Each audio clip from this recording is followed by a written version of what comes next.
Yoga props. What are those and how in the world do I use them? First, I'm going to start off with blocks. Yoga blocks are probably the number one thing you can buy in your yoga practice. They're very inexpensive.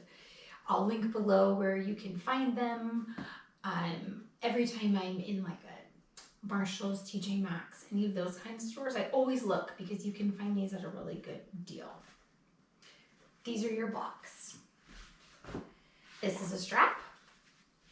And this is just a pillow. So let's start with your blocks. Yoga blocks, as I said, the best tool ever. I want you to think of your blocks as a tool to help the ground come closer to you, if that makes sense. So I'm just going to show you some examples. What's also great about a block is that it can be flat side, it can be big side, or medium size. I'd like to think of it as like the three little bears, like baby, mama, papa. So here's an example. Let's say we are in a low lunge. The blocks, notice how by having my blocks right here, it's a lot easier to find the ground, or even right here. Let's say we're coming into a nice half split. So as you can see, here's my half split. This is a deep stretch. Notice how my blocks are right here to help me come deeper into the stretch, right? If my hands are here and I'm like, oh, this is really tight. Notice all the tension. Blocks are here to help. Same if you bend into this low lunge, you could drop one, place your hand here. It allows you to open up right here. So I'll show you from this view. Well, actually, it would be my other leg. Here. So notice how it's in the line, and I come right to my twist. Blocks are also great when you are in some of the standing postures. So let's say we're in a pyramid pose. This is a deep stretch, right? Both my toes are forward. I'm like, yeah, the ground, where are you? Hence your blocks. Rather than being like this, reaching for the ground, I have my blocks right here. So you can find whatever level, it's adding that stability here. And then as you progress, you can come lower. Let's say you want to come into a half moon. So you can come up. Look, here's your block. Steady. It's helping you. Right? Rather than being on the ground like, yeah. Great tool. Great, great tool. Lastly, blocks are really great to open the chest, the lower back. So I'm going to show you because it's really important that you have the proper alignment. So notice how this is my waist. It's going right here. So I'm going to plant my feet and I'm going to find that block. I'm going to keep my other one by me. And then I'm going to lift. Now notice this is the wrong spot. This hurts. Lower right there. And I just feel that release. Now this can sometimes bother your head, and you can bring it right here. So you're right there at that waistband. There we go. Notice how it's lifting my hips, and I just feel that release. So this is my waistband, and it's right there on my block. And then you just lift your hips to release. Now let's try the upper back. Sometimes you'll hear fish posture, and so that one is going to be like right there. So you're going to lay down and you're going to find that pose, and we're just open to your chest.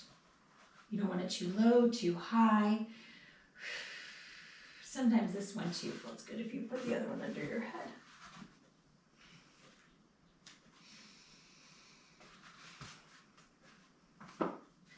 Maybe if you start your practice and you just want to lift the chest. And lastly,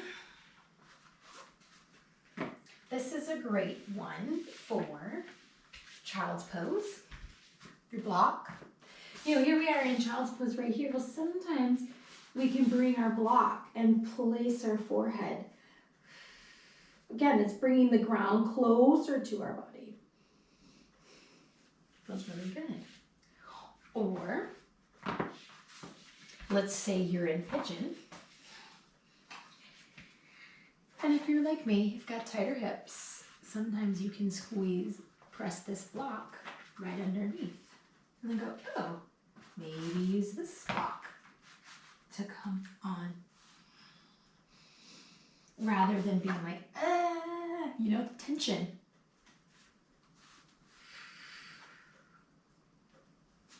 Or maybe you want to drop your forehead. See how I can turn it? Making sure I keep my neck nice and long. And just pressing my forehead. Oh yeah, this is delicious. So there you go, my friends. Blocks. They do come in different sizes. They do come bigger than this. This is the stand. These are my favorite. Highly suggest. Strap. Now a strap, you don't need to go out and buy a fancy strap. I think this is the one that holds my yoga mat. I've used karate belts, ties. A strap just adds that extra bit. So let me show you. Straps can come behind your feet.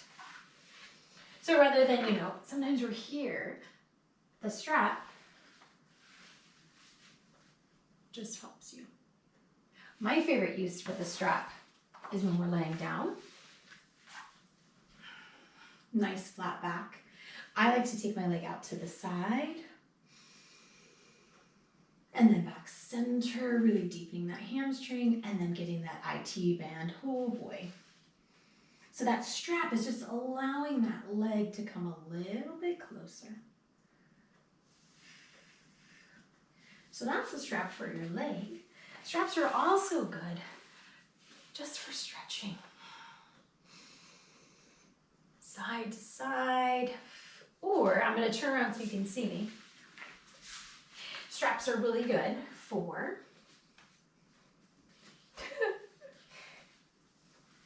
stretching. So I can walk my hands up the strap. Let's say my hands don't touch. And so I'm using my strap and I'm getting the benefits of this deep stretch. Rather than straining and trying to find my fingertips, I'm just walking my hands up the strap and I am getting a delicious shoulder tricep stretch. So you just switch around. So it takes a minute to get used to it. So you gotta find your strap. Like I said, it takes a second. And then you just walk your hands together. And then open that stretch, pulling that strap. And there you have it. There's your strap. And lastly, I mean, you can go out and buy a bolster, but honestly, I just have this little lumbar pillow. This is for restorative, my friends. Just so we kind of did fish, how I showed you the block underneath your back, you can use a nice pillow. I like to take these lumbar pillows and just allow it to open. Oh yeah. Notice how my chest, this just elevates my chest just a little bit. Oh yeah. Or rolling it over into child's pose and making your Shavasana more restorative. Or coming into what I like to do is like a fish pose. Or frog, I'm sorry, not fish, frog. There we go.